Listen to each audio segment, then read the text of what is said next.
Hello সবাইকে, আমি শ্যামলী। তোমাদের সবাইকে স্বাগত জানাই রোদ্দুর আর আমিতে।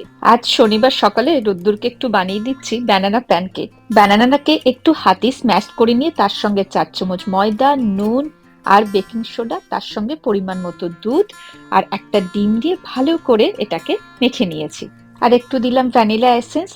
এবার সব মিক্সচারগুলোকে একটু ভালো করে মিক্স করে নিয়ে একটু ঘন ঘন হবে মিক্সচারটা। এবার প্যানের মধ্যে একটু বাটার দিয়ে তার মধ্যে মিক্সচারটাকে ঠিক প্যানকেকের মতন ছোট ছোট শেপে দিয়ে দিলাম। আর উপরে দিয়ে দিলাম একটু হোয়াইট চকলেট চিপস।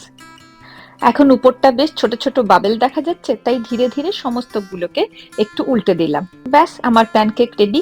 ওকে একটু হানি দিয়ে রোদ্দুরকে দিয়ে দিলাম ব্রেকফাস্টে।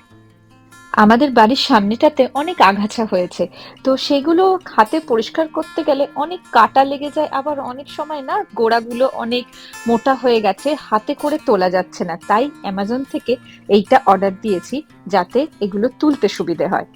আজ আমরা তিনজনে মিলে ছুটির দিনে এই আগাছা পরিষ্কার করার অভিযানে নেমেছি। তো আজকের ভিডিওটা এখানেই শেষ করছি। ভিডিওটা ভালো লাগলে প্লিজ একটা লাইক আর কমেন্ট করো, আর আমার রোদ্দুর আর আমি পেজকে ফলো করো। চলো, বাই বাই।